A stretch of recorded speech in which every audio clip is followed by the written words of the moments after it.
I have met, just in being here, back here the last 24 hours, several New Hampshire voters who did vote for Trump in 2016 and are now not because of chaos like this. I want you to listen to one, Daniel Casperson. I voted for Trump the very first election. Yes, I did. In 2016? In 2016. And why not now?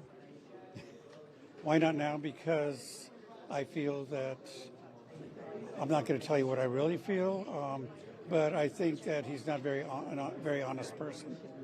And I think that he did a real disservice to our country on January 6th. And was that when you lost faith in him? No, I'd lost faith in him a long time before that.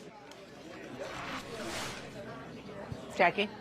That's exactly who Nikki Haley needs to come out for her. That voters who maybe voted for Trump and then voted for Biden, those voters who really want to vote for a Republican again, but they're not going to vote for Trump. Those persuadable voters are exactly who she needs, whether they're undecided voters or whether they're Republicans who are just, as she says, like over the drama.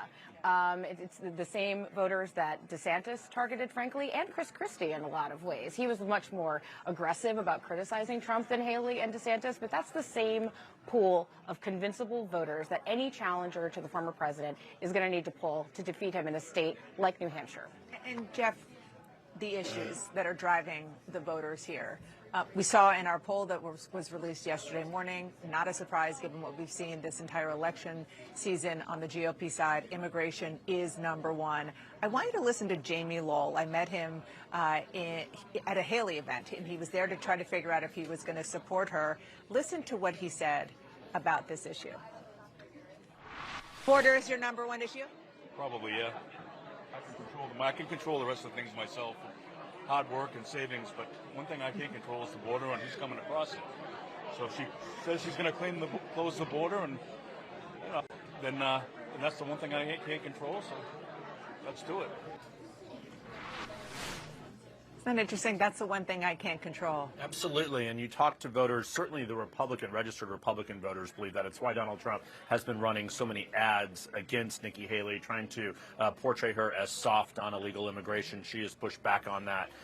But the undeclared voters aren't speaking about immigration as much, at least in my experience here over the last week. The economy is still a central concern, and just concerns about the abilities of the Biden administration. But there's no doubt immigration is a real issue. It is a crisis. There's no question.